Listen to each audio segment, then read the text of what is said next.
और चलिए अब आपको कोरोना पर अपडेट दे देते हैं। देश में पिछले 24 घंटे में 40,715 नए केस आए हैं कोरोना के। कोरोना से 24 घंटे में 199 लोगों की मौत हो चुकी है। पिछले 24 घंटे में 29,785 लोग रिकवर भी हुए हैं। पिछले 24 घंटों में संक्रमण के 40,715 नए मामले सामने आए हैं। हालांकि लगातार बढ़ रहे मामलों पर अब थोड़ा ब्रेक लगा है।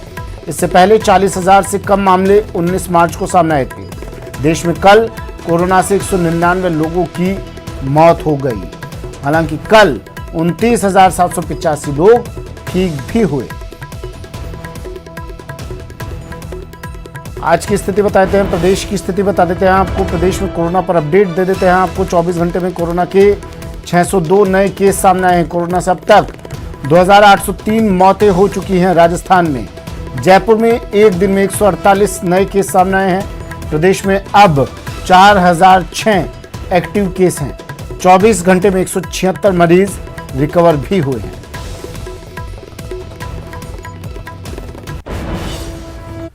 वहीं प्रदेश में बढ़ रहे केस ने सरकार की चिंता बढ़ा दी है। सरकार टेस्ट और जागरूकता पर ज्यादा ध्यान दे रही है। वहीं होली को देखते हुए सरकार ने लोगों से घर में रहकर होली खेलने की अपील की है। कोविड के जो केसेस पिछले एक वीक में आए हैं, हमारे 60-70 केसेस पर डे पे हम आ गए थे।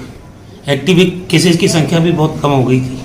लेकिन पहले 327 केस आए, फिर उसके बाद 402 हो गए, फिर 445 हो गए, कल 476 आए। पॉजिटिव केसेस बढ़ रहे हैं और महाराष्ट्र में तो 25,800 केस पर डे आ रहे हैं। आप केरल में देख लो, तमिलनाडु में, कर्नाटक में देख लो, गुजरात में देखो, मध्य प्रदेश में, हरियाणा में, दिल्ली में, पंजाब में, कोई ऐसा प्रदेश नहीं है जहां एकदम सेकंड पीक आई है। ऐसी परिस्थिति में हमारे को चिंतित होना लाजिमी है। अब जब बाहर के राज्यों में ज्यादा पॉजिटिव केसेस आ रहे हैं तो फिर RT-PCR टेस्ट की अनिवार्यता की गई। चाहे एयरपोर्ट पे आए, चाहे रेलवे स्टेशन पे आए, चाहे बस के द्वारा आए, आप RT-PCR टेस्ट करा के आइए ताकि हमारे राज्य में ज्यादा संक्रमण फैले नहीं और हम उसको नियंत्रित कर पाए। अभी इस टाइम वैक्सीनेशन चल रहा है। वैक्सीनेशन में भी राजस्थान की परफॉर्मेंस बहुत शानदार है पूरे देश में। तो वैक्सीनेशन ड्राइव भी साथ साथ चलता रहे और साथ साथ ये जो नए संक्रमित जिले हैं उनमें रात्रिकालीन 11 बजे से 5 बजे तक कर्फ्यू लगाने की बात भी की है। मुख्यमंत्री जी ने अपील की कि भाई आप आतिशबाजी नहीं करें, अपने घर पे दिवाली मनाएं। अब होली का त्योहार आ रहा है, अब फिर अपील की जा रही है कि भाई आदमी की जिंदगी ज्यादा जरूरी है, सुरक्षित। तो आप होली का त्योहार भी घरों में रह के मनाएं, अनावश्यक भीड़ बाहर नहीं हो। हमारी रिकवरी 98% से ऊपर रही है। तो ऐसी परिस्थिति में आगे आने वाली चुनौती का मुकाबला हम मिलजुल के करें। हमारे हेल्थ वॉरियर्स, हमारे जितने नर्सिंग कर्मी, पैरामेडिकल्स हैं, सफाई कर्मी हैं, चाहे हमारे म्यूनिसिपैलिटी के स्टाफ है, पुलिस डिपार्टमेंट है, ब्यूरोक्रेसी है, तमाम लोग एक टीम भावना के रूप में मुख्यमंत्री जी के नेतृत्व में आने वाली चुनौती का भी मुकाबला करेंगे। आम जन को भी उनके जेहन में ये आना चाहिए कि हम सरकार के साथ खड़े रहेंगे, तब राजस्थान बचेगा और हम इस महामारी का जो दूसरा प्रकोप आ रहा है उससे अपने प्रदेश को बचा पाएंगे। वहीं मुख्यमंत्री ने कोरोना पर ट्वीट कर लोगों से सावधानी बरतने की अपील की है। लिखा है उन्होंने कि कोरोना से जीती हुई जंग कहीं हम हार ना जाएं। 11 मार्च को प्रदेश में कोरोना संक्रमण के 203 मामले आए थे। 22 मार्च को ये संख्या 602 पहुंच गई है। 11 दिन में ही कोरोना के नए मामलों की संख्या करीब 3 गुना बढ़ गई है।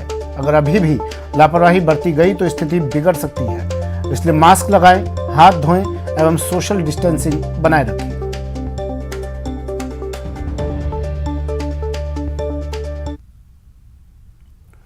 प्रदेश में पिछले एक सप्ताह से कोरोना के मामलों में तेजी देखी जा रही है। कोटा, डूंगरपुर, उदयपुर, राजसमंद, जोधपुर के साथ साथ राजधानी जयपुर में भी तेजी से मामले बढ़े हैं।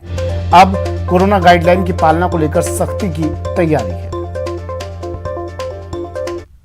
कारण ये भी रहा कि जब महाराष्ट्र और जब कर्नाटक से सरकार ने रोक लगाई रेलवे प्रशासन के द्वारा कि जो भी लोग आएंगे एयरपोर्ट पे वो लोग वहाँ से RT-PCR टेस्ट करा के आएंगे और उसके बाद ही यहाँ पर उनको एंट्री दी जाएगी। लगभग अभी भी ऐसी व्यवस्था बनी, हमने कोशिश कर रहे हैं, हमारी टीम 27 फरवरी से रेलवे स्टेशन पे काम कर रही है, एयरपोर्ट से काम कर रही है। हम कोशिश कर रहे हैं कि लोगों में RT-PCR test, negative test report लेके आएँ, और नहीं लेके आए तो उनका टेस्ट कराया जाए। केंद्र सरकार ने कोरोना वैक्सीन कोविशील्ड के पहले और दूसरे डोज के बीच अंतर को बढ़ाने का फैसला लिया है। अब कोविशील्ड की एक से दूसरी डोज के बीच का अंतर 1 महीने से बढ़कर लगभग 2 महीने हो जाएगा।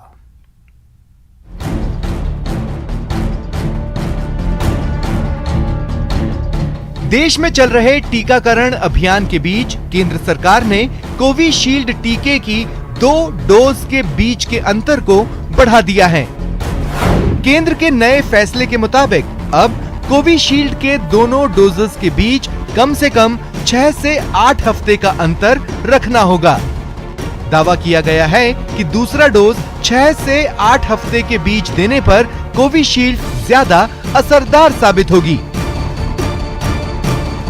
फिलहाल कोविशील्ड के दोनों डोजेस के बीच का अंतर 28 दिनों का है।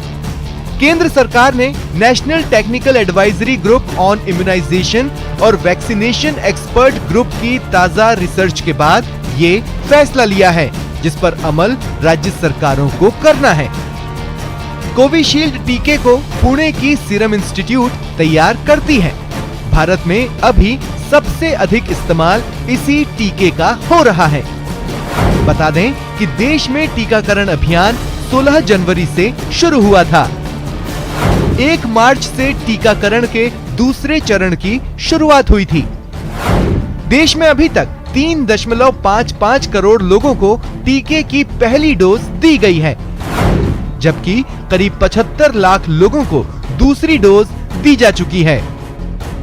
टीकाकरण के दूसरे चरण में 60 साल से अधिक उम्र वाले लोगों के साथ ही 45 साल से ज्यादा के उन लोगों को टीका लगाया जा रहा है जो किसी गंभीर बीमारी से पीड़ित हैं। अब कोविशील्ड का पहला डोज लेने वाले सभी लोगों को नए निर्देश के मुताबिक ही दूसरा डोज दिया जाएगा। कोविशील्ड टीके पर नए निर्देश के साथ केंद्र ने साफ किया कि ये फैसला कोवैक्सीन पर लागू नहीं होगा। Bureau report, news 18 network. गौशाला खोलने का मकसद गाय की सेवा करना है, गौवंश का संरक्षण करना है, लेकिन जैसलमेर में गौ सेवा के नाम पर बड़ा फर्जीवाड़ा सामने आया है।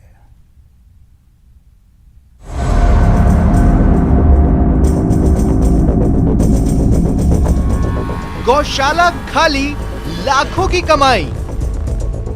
गौ सेवा के नाम पर फर्जीवाड़ा। ग्रांट के लिए कागजों पर गौशाला। गौशाला का मतलब गौवंश का संरक्षण करना है, बेसहारा गाय की सेवा करना है। लेकिन जैसलमेर में गौ सेवा के नाम पर बड़े खेल का खुलासा हुआ है, जिसमें गौशाला में एक भी गाय नहीं है, लेकिन लाखों रुपए का अनुदान नकार लिया गया। दरअसल इस साल अनुदान के लिए 76 गौशालाओं की ओर से आवेदन किए गए, जिसके बाद पशुपालन विभाग की टीम ने गौशालाओं का औचक निरीक्षण कर फिजिकल वेरिफिकेशन करना शुरू किया, तो गौशाला के नाम पर बड़ा गड़बड़झाला सामने आ गया।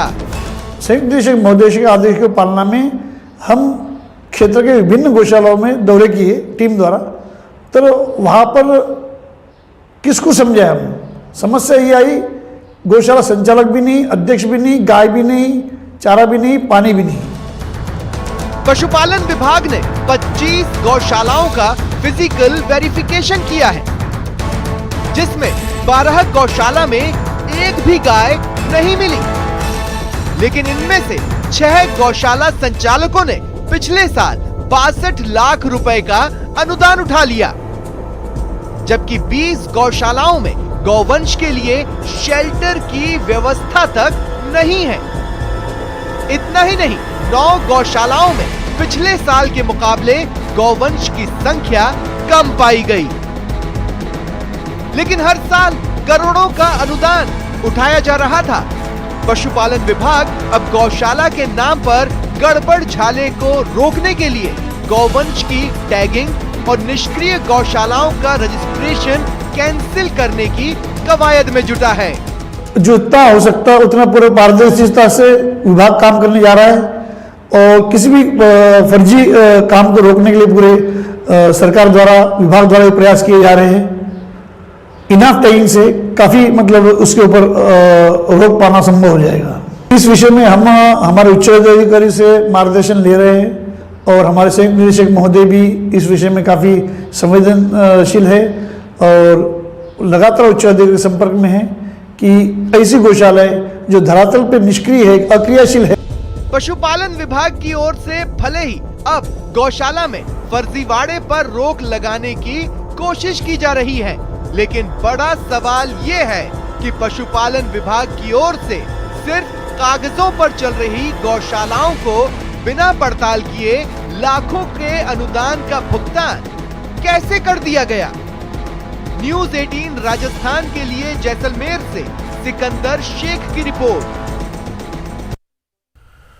और अब बात उपचुनाव के रण की। उपचुनाव के लिए आज अधिसूचना जारी कर दी जाएगी। अधिसूचना जारी होगी आज उपचुनाव के लिए और आज से नामांकन पत्र भरे जा सकेंगे। नामांकन पत्र भरने की अंतिम तिथि 30 मार्च होगी, यानी 7 दिन तक। नामांकन की संवीक्षा 31 मार्च होगी।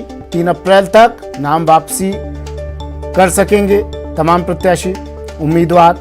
17 अप्रैल को मतदान की तारीख और 2 मई को मतगणना, यानी किस्मत की पेटी खुलेगी। 2 मई को मतगणना होगी, पता चलेगा उपचुनाव के रण का विजेता कौन होगा। लेकिन फिलहाल शुरुआत आज अधिसूचना जारी होगी और इसके बाद नामांकन पत्र भरे जा सकेंगे।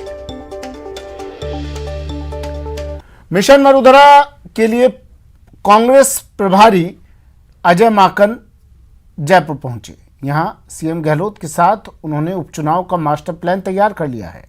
उपचुनाव के लिए क्या है कांग्रेस की रणनीति, देखिए ये रिपोर्ट।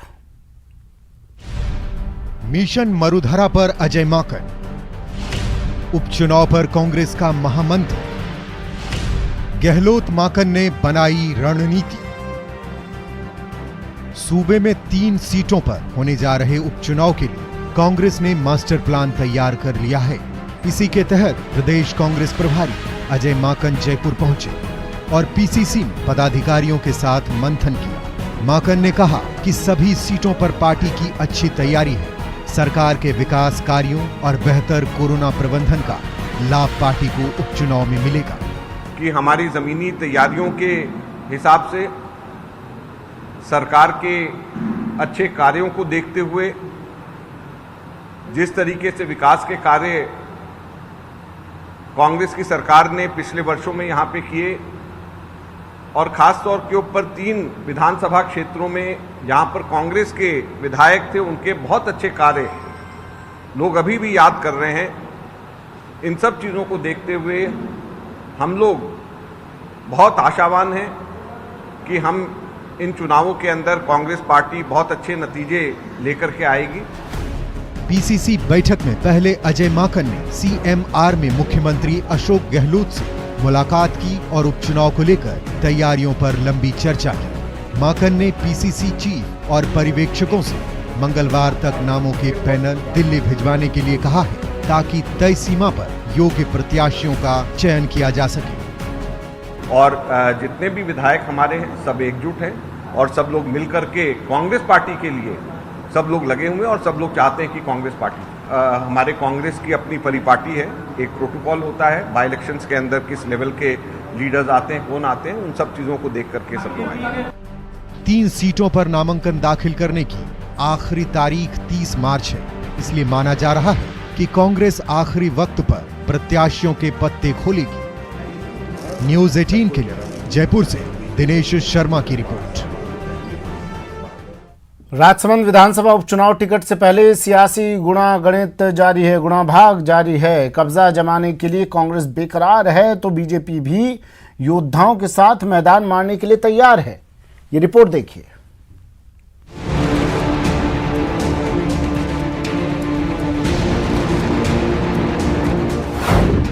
राजसमंद का रण। टिकट से पहले बढ़ी टेंशन, कांग्रेस ढाएगी किला, कमल फिर करेगा कमाल। प्रदेश की सबसे चर्चित सीटों में से एक राजसमंद सीट हॉट सीट बनी हुई है। सत्ताधारी कांग्रेस यहां कब्जा जमाने को बेकरार है। वहीं बीजेपी ने किला बचाने के लिए सारे योद्धा उतार दिए हैं। नेता प्रतिपक्ष गुलाबचंद कटारिया और स्पीकर सीपी जोशी के लिए राजसमंद सीट नाक का सवाल बन गई है। किसी भी दल ने अब तक प्रत्याशियों के नाम फाइनल नहीं किए हैं, लेकिन टिकट को लेकर सियासी गुणागणित जारी है। बीजेपी की ओर से टिकट के दावेदारों में दीप्ति माहेश्वरी, किरण माहेश्वरी की पुत्री, कर्णवीर सिंह राठौड़ पूर्व सांसद के पुत्र, दिनेश बडाला वरिष्ठ बीजेपी नेता शामिल हैं। वहीं कांग्रेस की ओर से कई पदाधिकारी और कार्यकर्ता खुद को प्रबल दावेदार बता रहे हैं, लेकिन टिकट के लिए जो नाम चर्चा में हैं, उनमें तनसुख बडाला समाज सेवी, महेश प्रताप सिंह लखावत समाज सेवी, आशा पालीवाल पूर्व सभापति का नाम शामिल है। छोटी सी चूक हो सकती है जानलेवा, टीका है आया पर नहीं है कोई दवा। 2 गज की दूरी, मास्क है जरूरी। सावधान रहें, सुरक्षित रहें। बुलेटिन में फिलहाल इतना ही, दीजिए इजाजत, नमस्कार।